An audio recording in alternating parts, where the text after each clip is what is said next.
His wife filed for divorce to marry her boss, and she did it in public at their daughter's graduation dinner, sliding the envelope across the table like he was a bill she was finally done paying.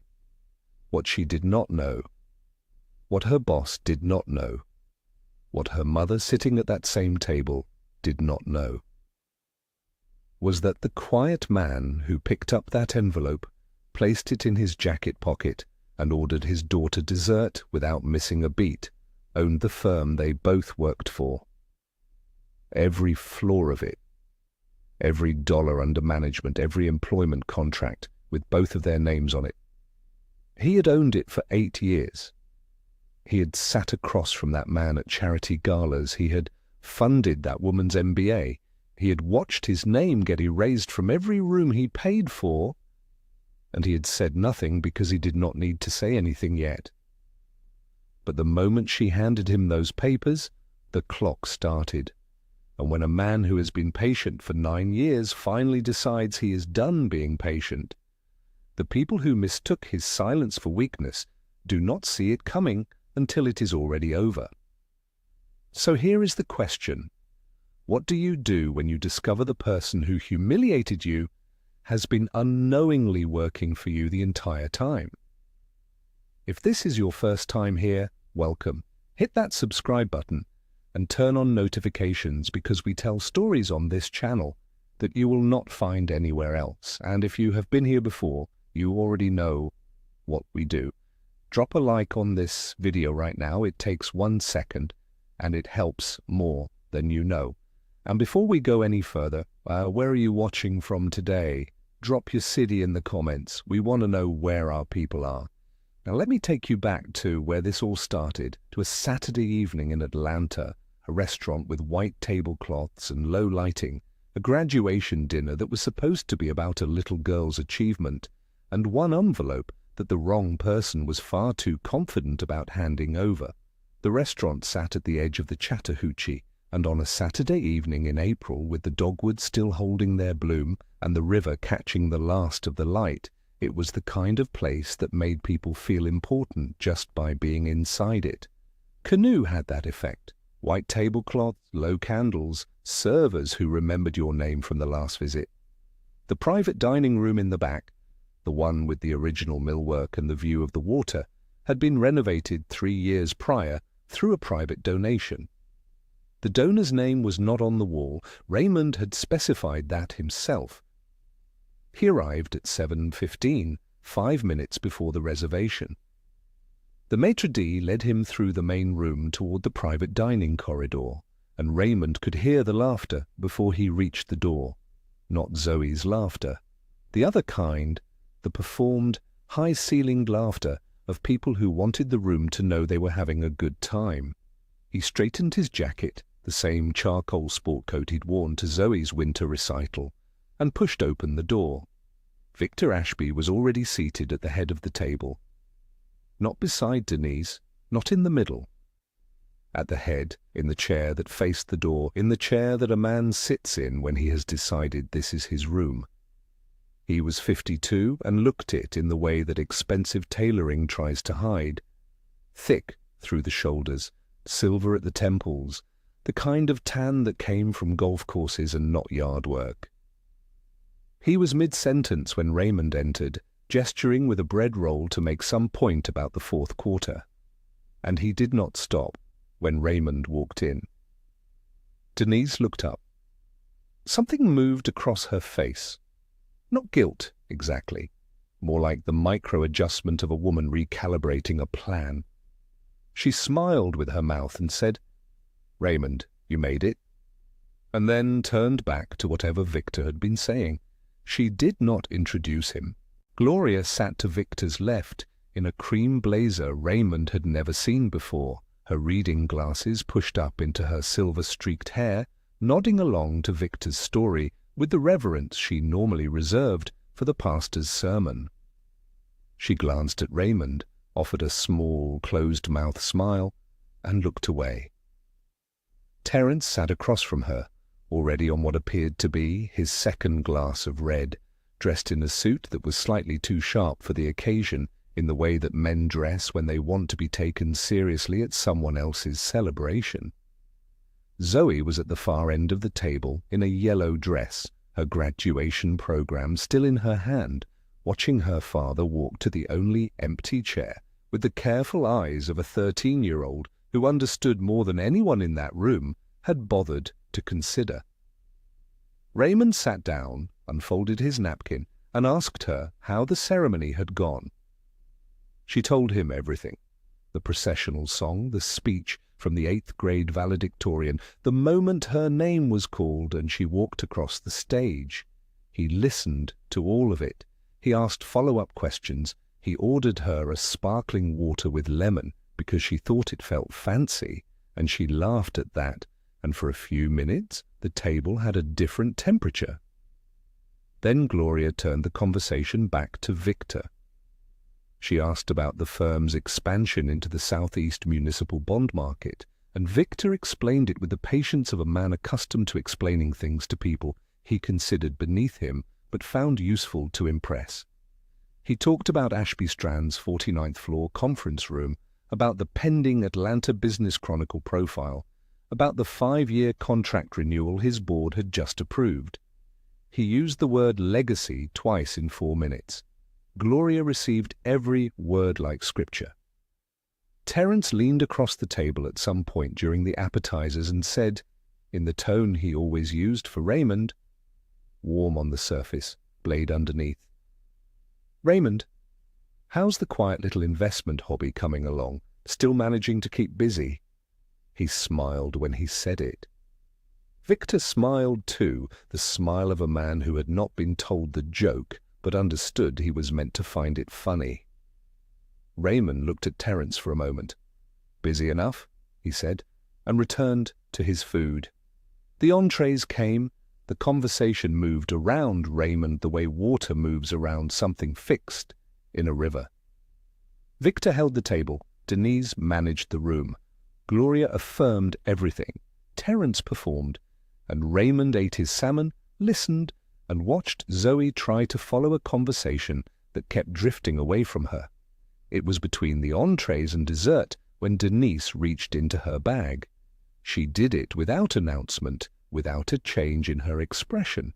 She simply produced a manila envelope, standard letter size, and slid it across the white tablecloth through the space between the bread basket and Raymond's water glass, and she set it down in front of him with the flat, final motion of someone who had rehearsed this exact gesture. The table did not go quiet. That was the part that Raymond would remember most. Victor kept talking. Gloria examined her bracelet. Terence refilled his glass. Only Zoe went still. Raymond picked up the envelope. He opened it. He read the first page slowly, the case number at the top, the plaintiff's name, the legal description of the marriage he had been in for 14 years. He folded it along the existing crease, replaced it in the envelope, and slid it into the interior pocket of his jacket. Then he looked down the table at his daughter. "What do you want for dessert?" he asked her. She stared at him. "Daddy, the crème brûlée looked good when they brought it to the table next to us," he said. "Or the chocolate thing. You want the chocolate thing." She nodded slowly, still watching him. "The chocolate thing," she said. He flagged the server. He stayed through dessert. He watched Zoe eat. He spoke when spoken to and did not volunteer anything beyond that. When the check came, he reached for it from instinct, and Denise put her hand flat on the table and said, "Victor has it." And Victor said, "I've got this one," the way men say it when they want a room to hear them saying it. Raymond withdrew his hand without expression. He said goodnight to Zoe first, held her for a long moment, told her he was proud of her, and that the yellow dress was exactly right. He shook Victor's hand, a single, brief, unremarkable handshake, and nodded to Gloria and Terence. He did not say anything to Denise. On the way out, he passed the foyer wall where the restaurant displayed its private donors. Plaques, mostly. A few framed letters. He stopped walking for just a moment, long enough to scan the names, long enough to confirm what he already knew. His name was not there. 3 years ago, through a routing account connected to one of Okoro's subsidiary entities, he had wired $180,000 to fund the renovation of the room he had just been handed divorce papers in. The restaurant knew, his accountant knew, no one at that table knew. He kept walking. At the coat check, he paused, reached into his jacket pocket, not the one with the envelope, yet the other one, and produced a business card. Cream stock, heavy weight, the corner slightly worn from how long it had been sitting in his wallet. He looked at it for a moment. Just looked. Then he slid it back into his pocket and stepped out into the Atlanta night. His car was where he had left it, a 7-year-old Honda Accord the color of charcoal, parked between a Mercedes and a Range Rover, as if it had not gotten the message. He sat in it for a moment without starting the engine. Through the restaurant's front window, he could see the warm light of the private room and the silhouettes of the people still inside it. Zoe would ride home with Gloria tonight. That had been decided without anyone asking him. He started the car and pulled out of the lot, and the river disappeared in his rearview mirror, and the city opened up ahead of him, and he drove home alone in the quiet, with the envelope in his pocket and the card in the other one, and nothing on his face that anyone looking through the window would have been able to read. That card had been in his wallet for 3 years. He had never thrown it away. He had also never explained why. Not yet. To understand what happened at that dinner table, you have to understand what the 9 years before it looked like. Because nothing about that envelope was spontaneous. It was the last item in a long list of decisions that had been building, quietly and deliberately, since the beginning. Raymond and Denise met in their early 30s at a birthday gathering in Vine City for a mutual friend named Claudette. Denise was sharp, funny, and had the kind of focused energy that made a room feel like it was tilting toward her. Raymond was quieter, but he listened in a way that most people didn't, and she noticed that about him. They dated for 2 years and married on a Saturday in October at a church on the west side, with her mother Gloria in the front pew and his mother calling in from Lagos because her knees wouldn't allow the flight. It was a good wedding. It was, for a while, a good marriage. What Denise wanted from the very beginning was to be somebody in a room full of somebodies. That was not a flaw. Raymond understood ambition. He had built an entire financial architecture in silence because of it. But there is a difference between wanting to rise and needing everyone around you to stay low so the distance looks greater. Raymond would spend 9 years learning that difference from the inside. When Denise decided she wanted her MBA from Emory, Raymond funded it without discussion. Not from savings, from a distribution routed through one of Okoro Holdings' domestic accounts, moved cleanly so it looked like ordinary household income. He told her he had a good quarter. She didn't ask more than that. She was already looking at the application portal. She graduated 2 years later and joined Ashby Strand as an associate. Raymond sent her flowers on her first day. She texted back a single heart emoji and was in a client meeting before the arrangement reached her desk. The invitations to firm events started arriving the same year. Holiday parties, client dinners, the annual gala at the Ritz on Peachtree. Denise mentioned them in passing, never quite asking and never quite not asking. Raymond always declined. Scheduling conflicts, he said, work things. She stopped mentioning them after the 3rd year, and he understood she had found a way to explain his absence that worked better than the truth. Gloria's opinion of him calcified around year 4.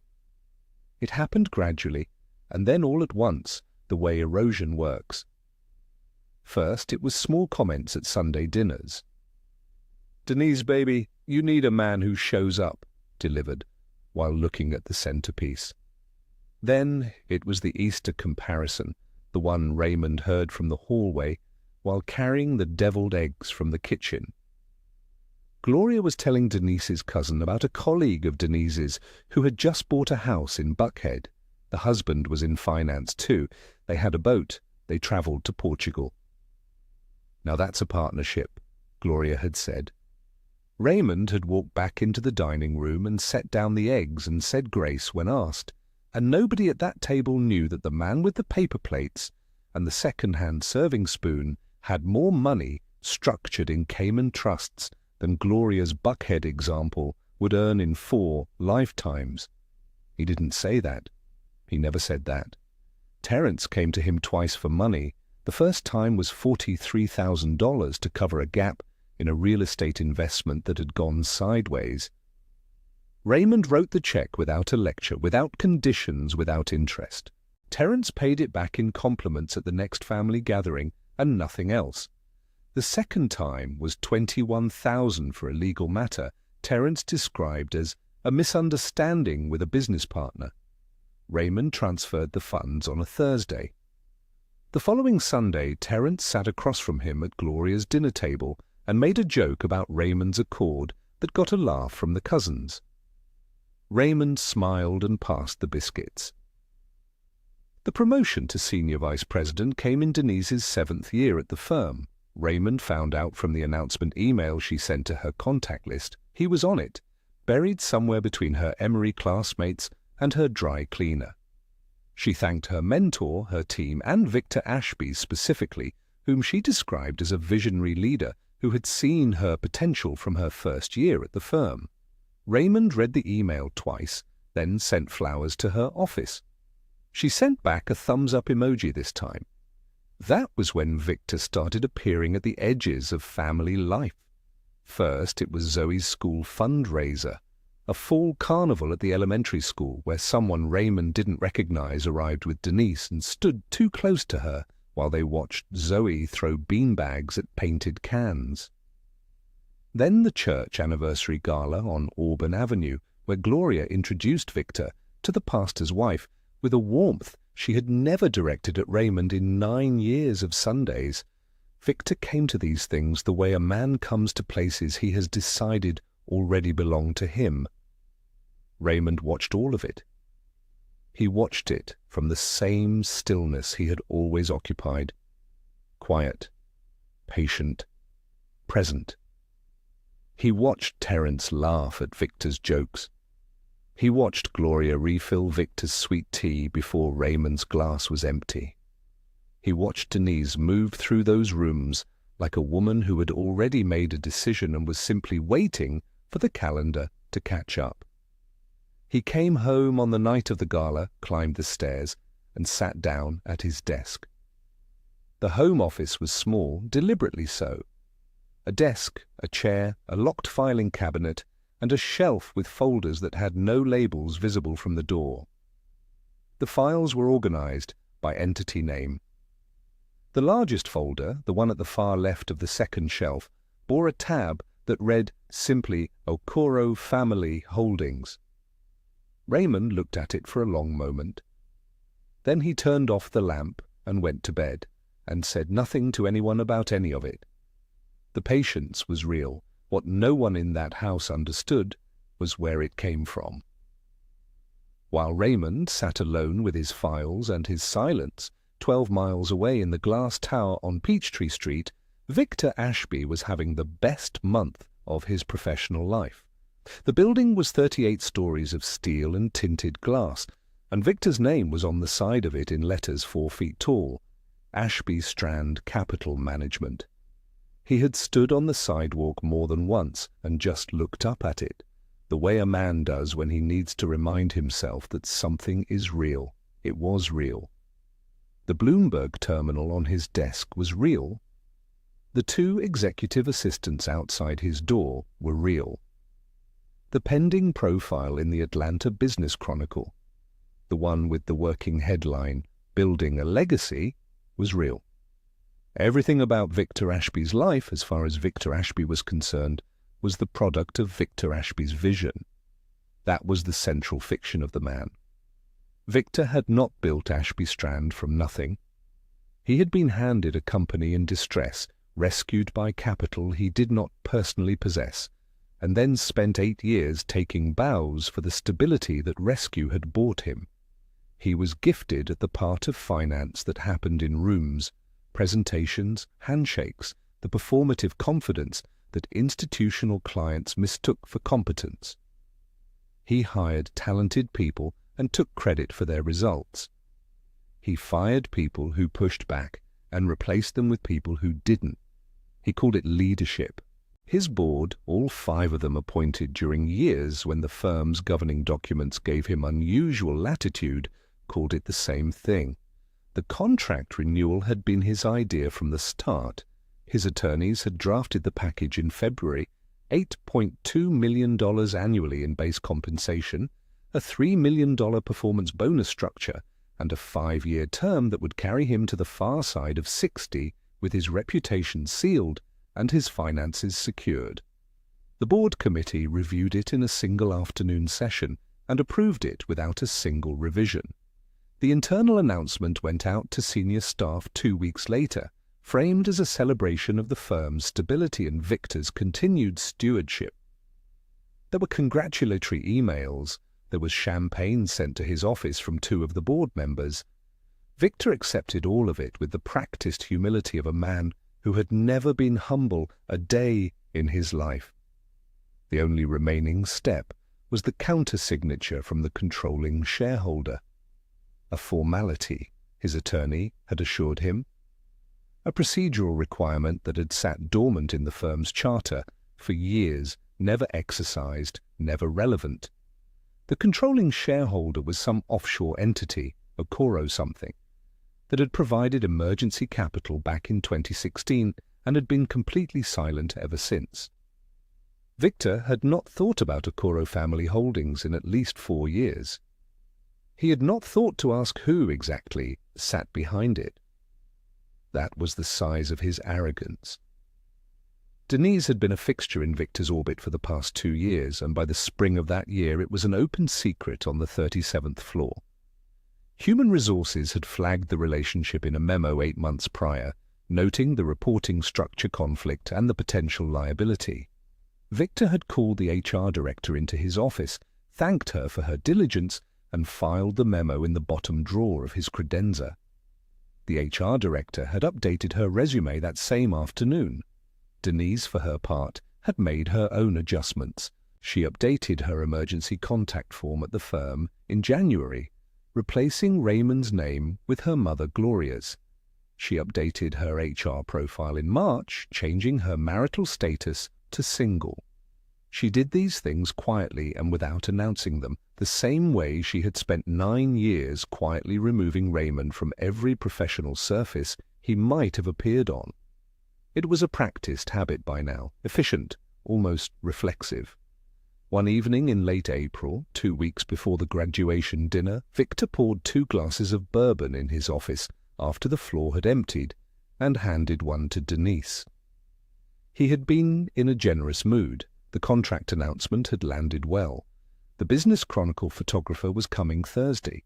He said to her, "You know your husband, Raymond, he always struck me as a background character in your own life story." He said it lightly, the way men say cruel things when they want to seem like they're simply being observant. Some people are just built to be in the background. Nothing wrong with it. Denise had looked at her glass and said nothing, and Victor had taken her silence as agreement, because he always did. "In 60 days, he said, raising his glass, everything gets official. The contract, us, all of it, a new chapter." She touched her glass to his.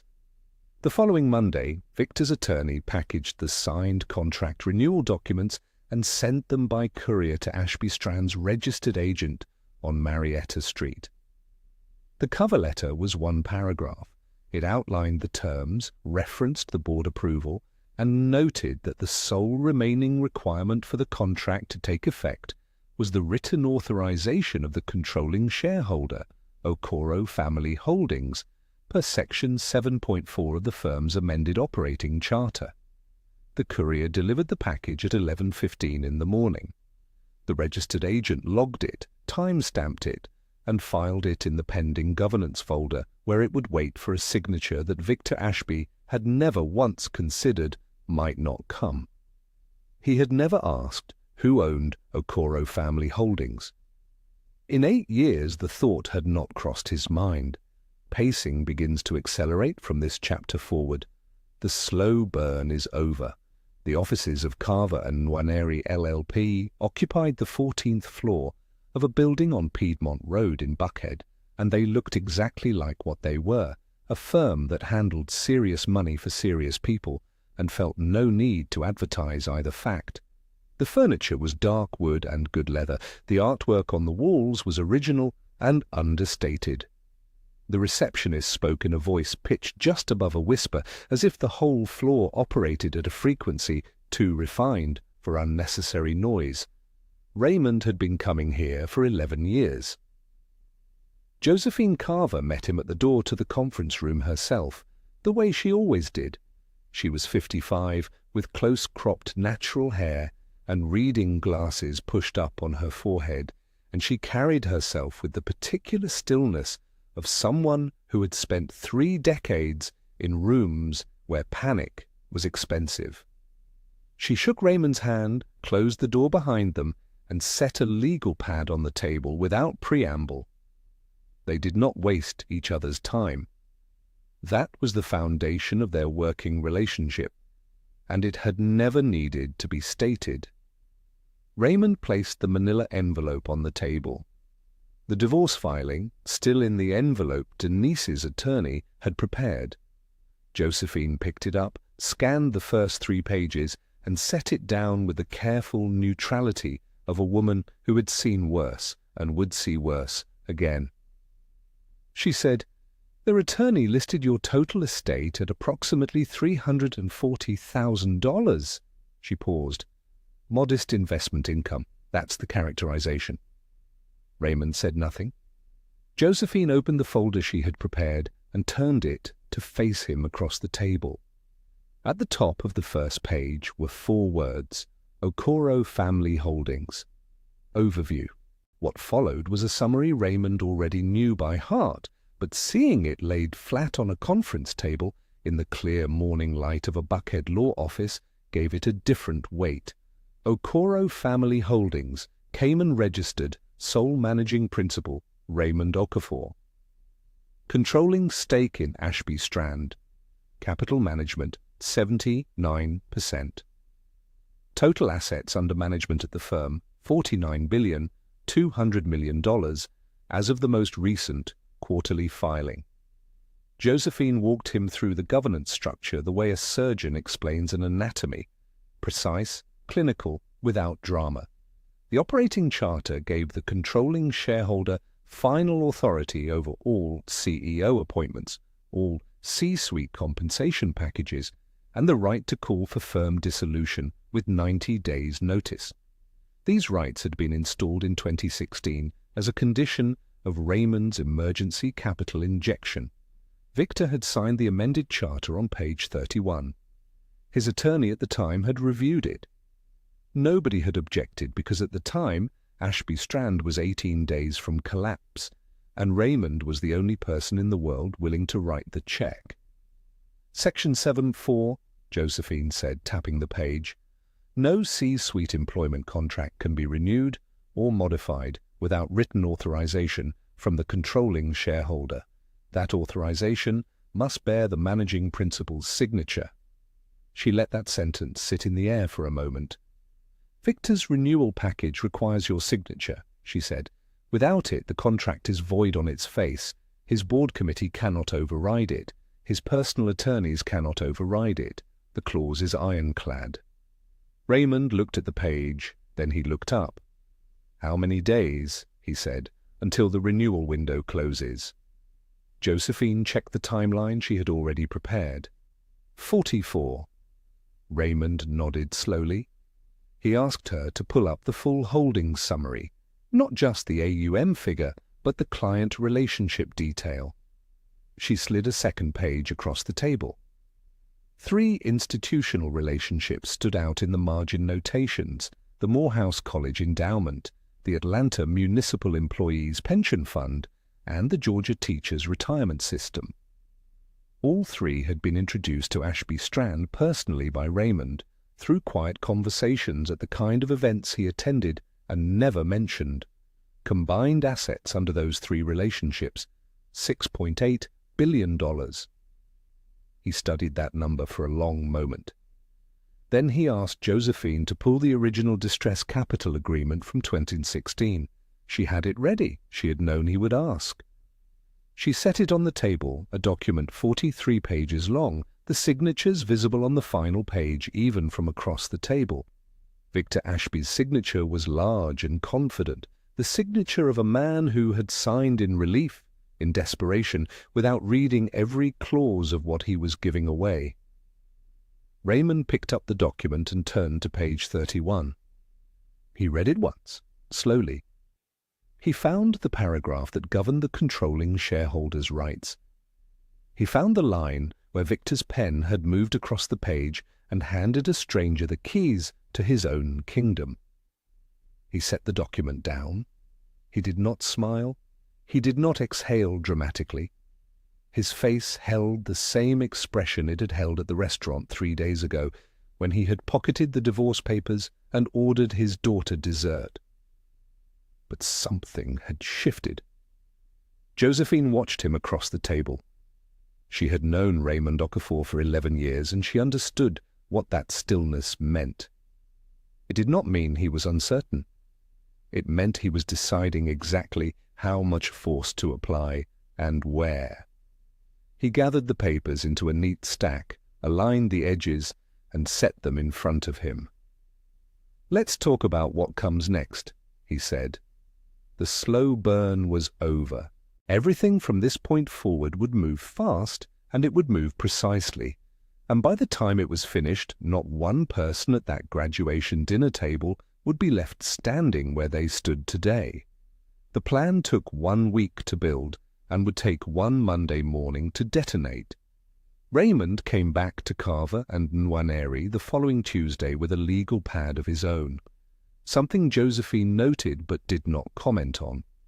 He had spent the weekend at his desk, not with emotion, but with precision, the way he approached every significant financial decision he had ever made. He had not called Denise. He had not responded to the text her attorney sent requesting an initial asset disclosure meeting. He had simply sat with what he knew, and by Sunday evening he had reduced it to 3 phases written in his own hand, clean and sequential, like line items on a term sheet. Josephine read the legal pad without interruption. When she finished, she set it down and said, "This is executable, all of it." She pulled her own notepad forward. Phase 1 first, because everything else depends on it. Phase 1 was registration.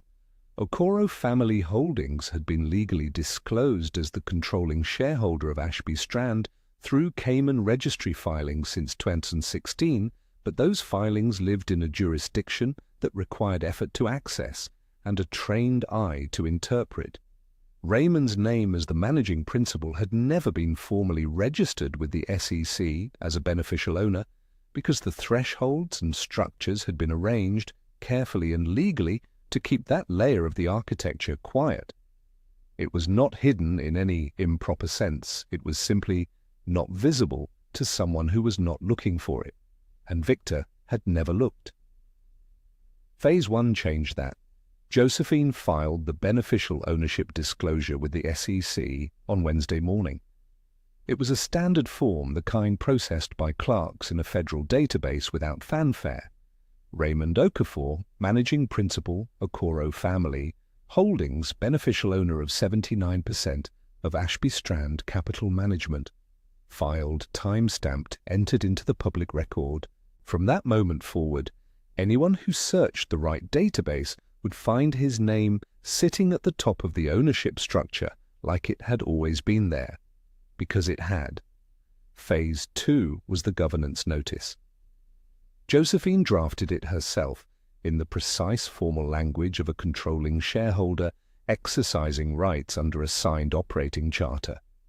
The letter informed Ashby Strand's registered agent that Okoro Family Holdings was formally declining to authorize the renewal of Victor Ashby's CEO employment contract under Section 7.4 of the firm's amended charter. It further requested an emergency shareholder meeting within 30 days to address questions of executive governance. It cited the specific clause numbers. It attached the relevant pages from the 2016 agreement as exhibits. It was 4 pages long and left no interpretive room of any kind. At the bottom, where the signature line read, Managing Principal, Okoro Family Holdings, Raymond's name would appear in full. Phase 3 required phone calls. There were 2 passive minority investors in Ashby Strand whose stakes combined to 19%. A man named Carlton Webb in Birmingham, who had come into his position through a secondary transaction Raymond had facilitated, and a woman named Eunice Drayton in Charlotte, who had been Raymond's colleague at a prior firm and whose investment he had personally structured a decade ago. Raymond called each of them from his home office on a Thursday evening, with the door closed and the gospel station playing low on the radio the way it always did when he worked late. He explained the situation in general terms. He did not need to explain much. Both of them signed proxy agreements transferring their voting rights to Okoro Family Holdings by the end of that week. Between Raymond's 79% and their 19%, the math left Victor with nothing to negotiate against. Raymond had one instruction for Josephine about delivery. He told her the letter was to go out on a Friday by courier, addressed to Victor Ashby, personally at Ashby Strand's Peachtree Street offices, to be received Monday morning. He told her his full name was to appear on the signature line without abbreviation, without ambiguity, without any intermediary language. He wanted Victor to read the name Raymond Okafor and understand it immediately and completely. He also made one personal decision that he did not put on the legal pad because it did not require Josephine's input. He would not contact Denise before the letter arrived. He would not contact Gloria. He would not contact Terence. They would learn about it the same way Victor did. When the envelope landed, when the name appeared, when the architecture they had all been standing on revealed itself to be something entirely other than what they had assumed. That was not cruelty. That was precision. The Saturday before the letter was to be delivered, Raymond drove to the house where Denise and Zoe were living and picked his daughter up for breakfast. They went to a diner on the west side where the booths were deep red vinyl, and the grits came out perfect every time, and they sat across from each other, and he let her talk about Howard University, about the application she was working on, about her roommate preferences and what she wanted to study. He listened to all of it. He ordered a short stack he barely touched. Before he dropped her back at the house, he said to her, "Some things are about to change, not between you and me, but around us." He looked at her the way a father looks at a child he is trying to protect without lying to. "Whatever you hear, whatever anyone tells you, I need you to know that you are the thing I built everything for." Zoe looked at him for a long moment. Then she nodded, slowly, like she understood more than he had said. He drove back to Josephine's office that afternoon. The letter was ready. He read it once, from the salutation to the signature line, and found nothing he wanted to change. He uncapped his pen, signed his name at the bottom in the same clean, unhurried hand he had used on every significant document of his professional life, and slid it across the conference table to Josephine. She picked it up, placed it in the courier envelope, and sealed it. It left her office on a Friday.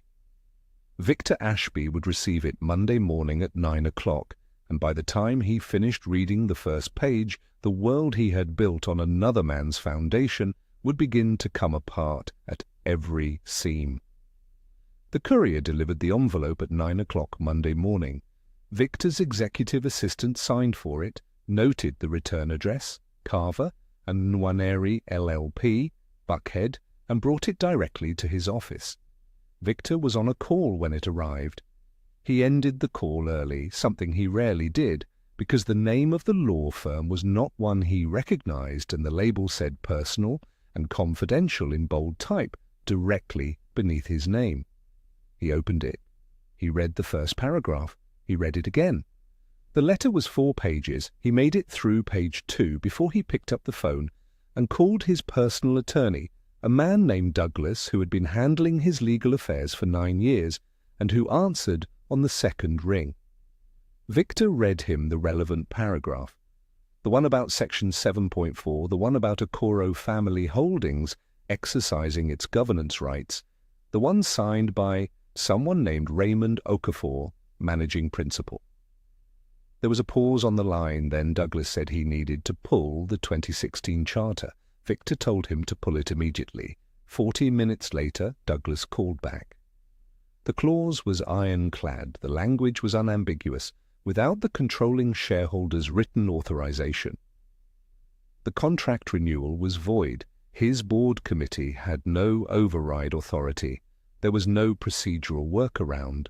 Douglas used the word airtight twice and the word unfortunately 3 times, and when Victor hung up, he sat behind his desk in his 38th floor office and stared at the Atlanta skyline for a very long time. By 11 o'clock, the internal announcement was retracted. The email went to senior staff from Victor's own account, 6 lines long, stating that the contract renewal was under review pending a shareholder governance matter. No timeline, no elaboration. Victor's executive assistant fielded 9 calls in 20 minutes from senior partners who had already told their teams the renewal was done. She had no answers for them. She was not surprised by that. Tuesday arrived fast. A journalist at the Atlanta Business Chronicle named Reginald Osei had been watching Ashby Strand's ownership structure with quiet interest for several months. He had noticed the Cayman entity in a routine filing, noted the unusual governance provisions, and filed the observation away. On Tuesday morning, an anonymous tip arrived in his inbox with 3 attached documents: the SEC beneficial ownership disclosure filed the prior Wednesday, the relevant pages of the 2016 operating charter, and a corporate registry printout from the Cayman Islands showing Okoro Family Holdings with Raymond Okafor listed as managing principal. Reginald Osei began making calls before noon. Wednesday was worse. Under the firm's regulatory obligations, Ashby Strand's compliance team was required to notify institutional clients of any material controlling shareholder governance action. The notices went out Wednesday morning to all 140 clients. By Wednesday afternoon, 3 of them had responded: the Morehouse College Endowment, the Atlanta Municipal Employees Pension Fund, the Georgia Teachers Retirement System. 3 letters, 3 sets of attorneys, 3 redemption requests, totaling $2.1 billion in assets under management. The compliance team escalated to Victor. Victor called Douglas again. Douglas said the redemption requests were valid and the firm had no legal basis to refuse them. Raymond was at his desk at home when Josephine forwarded him the compliance notification. He read it, set his phone face down, poured a glass of water, went back to work. Thursday changed everything for Denise. Victor called her into his office at 2 in the afternoon and closed the door. He had the SEC filing on his desk, printed, the relevant line circled in red pen. He turned it to face her and asked, in a voice that was very controlled and very cold, whether she knew anyone by the name of Raymond Okafor. Denise looked at the paper. Then she looked at Victor's face. She did not answer quickly enough. Victor saw the answer in the 3 seconds of silence before she opened her mouth, and something shifted behind his eyes. The full, devastating comprehension of what had actually happened, arriving all at once, like a building coming down floor by floor in a single controlled second. He told her the meeting was over. He told her to return to her office and expect a communication from the firm's legal department regarding her employment contract review. Her $290,000 year-end bonus was frozen before she reached her desk. Thursday evening, Denise called her mother. Raymond did not intend to hear it. He was at Zoe's mother's house for a brief visit. When Zoe accidentally left her phone on speakerphone during a call she was taking in the next room. A call from Denise to Gloria that connected when Zoe tried to end it and hit the wrong button. Raymond heard Gloria's voice first, sharp and escalating, asking, what was happening with Denise's bonus? Who was Raymond Okafor? What had Denise gotten them into? He heard Denise's voice crack for the first time he could remember. He heard Gloria demand that Terence be called immediately. He picked up Zoe's phone and quietly ended the call. Friday morning, Terence's managing partner called him into a conference room and asked him to explain the nature of their firm's service contract with Ashby Strand Capital Management and whether Terence had any personal relationships that might constitute an undisclosed conflict. Terence said he did not. His managing partner looked at him for a long moment, then explained that the contract was frozen pending the outcome of the shareholder governance action and that Terence's client assignments were being redistributed in the interim. He was not fired. He was simply moved sideways, quietly, completely. That afternoon, Gloria's renovation contractor called her house, demanding the second draw payment. $90,000 due per the signed schedule. Gloria told him she needed 2 weeks. He told her the contract didn't provide for that. The kitchen had no countertops, the primary suite had no flooring. The house that was supposed to signal Denise's arrival, the house Gloria had been photographing for her church friends since the demolition began, sat half-finished and incomplete on a Friday afternoon while the contractor's truck idled in the driveway. By Friday evening, Victor Ashby sat alone on the 38th floor.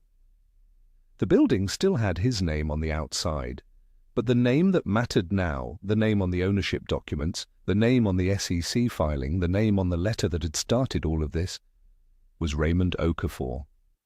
That night, Denise sent one text, "We need to talk." Raymond read it, waited 1 full minute, then typed back, "I know, I'll choose the location." Raymond arrived at Carver and Nwaneri at 9:45.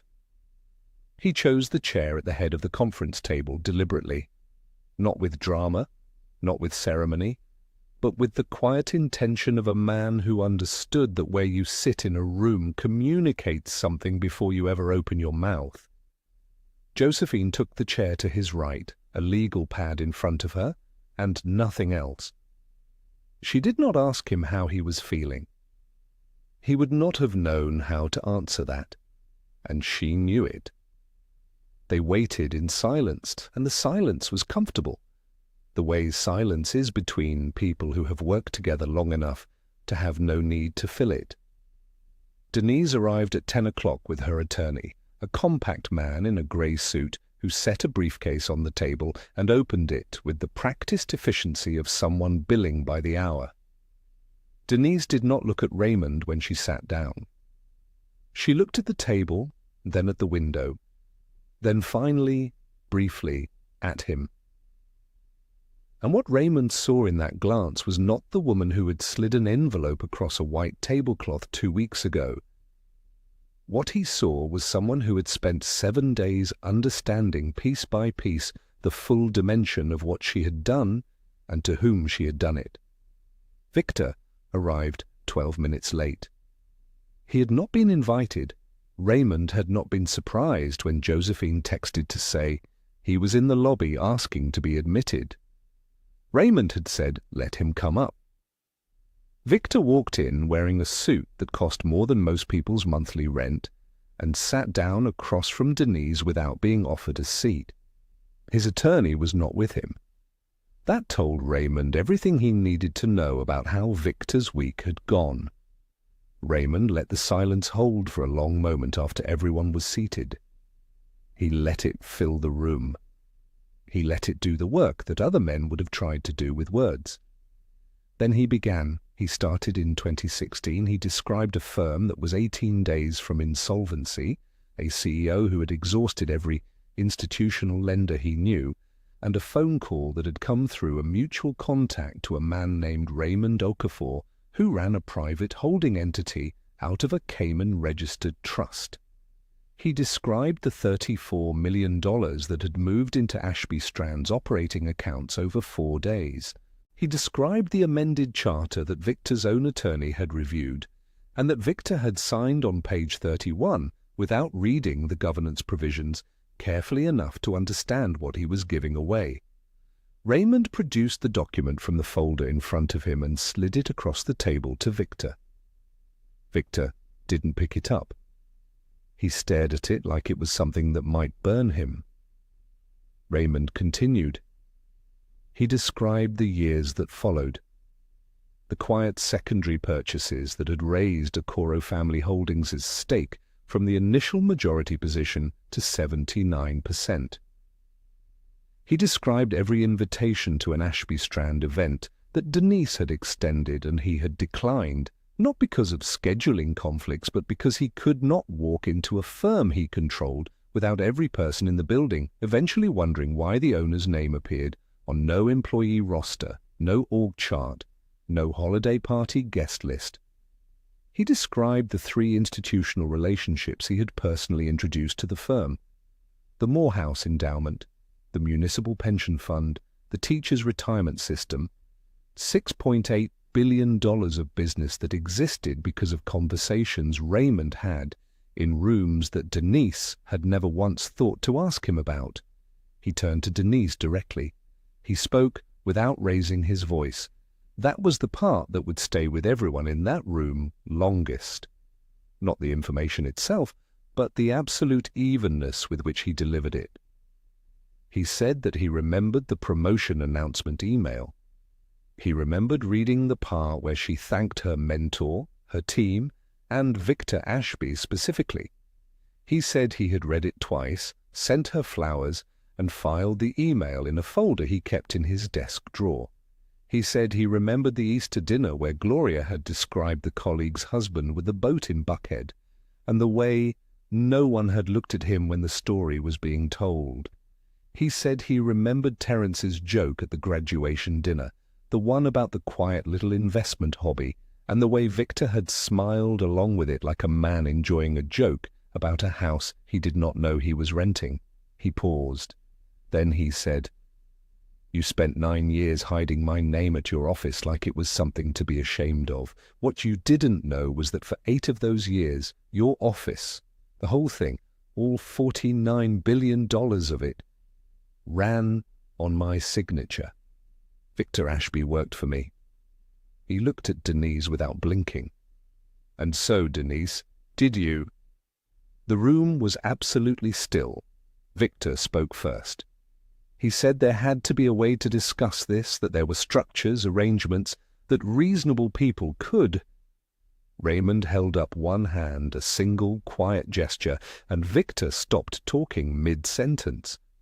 It was the first time in his professional life that Victor Ashby had stopped talking because someone raised a hand. He seemed surprised by it himself. Denise opened her mouth. Raymond stood up. He reached into the folder one final time and placed Victor's unsigned contract renewal on the table. He did not say anything about it. He did not need to. He gathered his copy of the original 2016 agreement, placed it back in the folder, and picked up his jacket from the back of his chair. Josephine remained seated because there was legal business still to manage.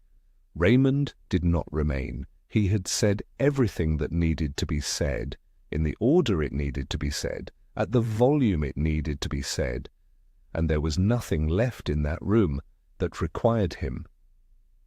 He walked out of the conference room, down the corridor, into the elevator, and out through the lobby into the May morning light on Piedmont Road. The air was warm, and the dogwoods had finished blooming, and Atlanta moved around him the way it always did, loudly, without ceremony, indifferent, to the specific gravity of what had just happened on the 14th floor. Raymond Okafor walked to his car, started the engine, and drove home. He did not look back at the building. 6 months after Raymond Okafor walked out of a Buckhead law office into the morning light, the city had moved on the way cities always do, indifferently, without ceremony, toward the next thing. But the details of what had happened settled into their permanent shapes, and each of them deserves to be stated plainly. Victor Ashby's contract expired unsigned on a Thursday in late summer. The board convened an emergency session that same afternoon and installed an interim chief executive, a woman named Patricia Osei, who had been the firm's chief operating officer for 6 years, and who, by all accounts, was more competent than the man she replaced. Victor received no severance. His employment had ended by expiration rather than termination, which his attorney explained was a meaningful distinction that nonetheless produced the same result. He left the building on Peachtree Street with a box of personal items and no announcement, no farewell remarks, and no profile piece. The Atlanta Business Chronicle ran a story. It was not the one Victor had been planning for. The headline did not use the word legacy. The building still had his name on the side of it for approximately 3 weeks. Then Okoro Family Holdings, exercising its authority as controlling shareholder, initiated the restructuring it had been preparing since the morning Raymond signed the governance notice. Ashby Strand Capital Management was renamed Okafor Capital Management in a filing that went through without opposition because there was no one left withstanding to oppose it. New letterhead, new signage, new name on the 38th floor directory. The 4-foot letters on the building's exterior came down on a Wednesday and went up again by Friday. Different name. Denise's employment contract was reviewed under the loyalty clause, found to be in conflict with the firm's restructured governance priorities, and terminated during the transition. She was offered a reference letter, standard language, nothing specific. She landed a position at a regional advisory firm in Midtown 4 months later, a senior associate role, not a vice president title, at a salary that her former Ashby Strand colleagues heard about through the professional network and discussed in lowered voices. She had started over before. She was capable of it. But the distance between where she had been and where she now stood was not a small one, and she felt every inch of it. Gloria's house sold in September at $62,000 below the asking price. The kitchen had no countertops. The primary suite had no flooring. The contractor had filed a mechanic's lien for the unpaid $90,000 draw, which complicated the sale and required negotiation that cost Gloria's real estate attorney more hours than the transaction was worth. Gloria moved into a smaller house in a different part of DeKalb County, and the church friends she had spent 2 years telling about the renovation were not told much about what came after it. Terence kept his job. That was perhaps the most precise punishment of all. Not to be fired, but to be made smaller inside the same building.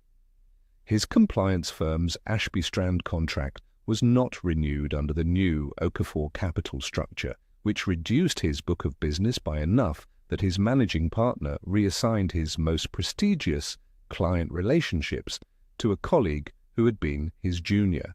He retained his title. He retained his desk. He did not retain the thing that had mattered most to him, which was the ability to walk into a room and feel like the most accomplished man in it. Raymond established the Okoro Foundation in October with an inaugural grant of $4 million directed to financial literacy programming across 5 Atlanta area, historically, black colleges and universities. The announcement was 1 paragraph, no photographs, no press release beyond the required non-profit disclosure filing. The Foundation's stated mission was simple: to teach young people how money actually works, so that no one would ever have to learn it the hard way. Raymond served as chair of the board, He ran the meetings the same way he ran everything, quietly, efficiently, without performance. He flew to Washington in late September for Zoe's first semester orientation weekend at Howard University. He was, as he had always been, the kind of father who showed up in the right places and made no noise about it. He carried his own bags through the airport. He flew commercial. He sat in a campus auditorium surrounded by parents dressed to announce their financial success, and he wore the same charcoal sport coat he had worn to his daughter's graduation dinner, and nobody there knew who he was, and he preferred it precisely that way. It was at the Foundation's first full board meeting in a conference room on the 3rd floor of an office building in the old 4th Ward that Raymond was introduced to Claire Ose-Mensah. She was 43, an estate planning attorney with a firm that specialized in generational wealth structures for first-generation professionals. She had been asked to consult on the Foundation's planned giving framework. She shook Raymond's hand across the table, held eye contact in the direct, unhurried way of someone who had learned early that time was too valuable to spend on performance. And then she asked him a question that no one in his professional life had ever bothered to ask. She said, "What is this foundation actually trying to build? Not what it manages, not the dollar amount. What is it for?" Raymond looked at her for a moment. Then he told her. There is a version of this story where Raymond Okafor is defined by what was done to him. The envelope on the white tablecloth, the name left out of the speech, the jokes about the accord. And it is true that those things happened, and it is true that they were cruel, and it is true that the people who committed them paid a full and complete price for every one of them. But that is not what this story is actually about. This story is about the difference between a man who announces his power and a man who simply holds it. Victor Ashby put his name on a 38-story building because he needed people to see it. Raymond Okafor put his name on a charter that funded a generation of young people learning how to build something of their own. And he did it quietly, without a photographer, without a plaque, without anyone in the room who was there to be impressed. The signature was the same, the purpose was entirely different. And now Raymond signed the Foundation's charter with the same hand, the same pen, the same clean and unhurried motion he had used on every document that had brought him to this moment. No drama, no audience, just the work. So now I want to ask you something. If you had been Raymond Okafor, if you had known for years exactly what you held and exactly what was being done to you, what would you have done? Would you have acted sooner? Would you have done it differently? Let me know your thoughts in the comments, because I genuinely want to know what you think. If this story moved you the way it moved me to tell it, hit that like button right now. It costs you nothing, and it helps this channel more than you know. And if you are not subscribed yet, this is the moment. We tell stories here that stay with you, and there is another one coming that you are not going to want to miss. I will see you in the next one.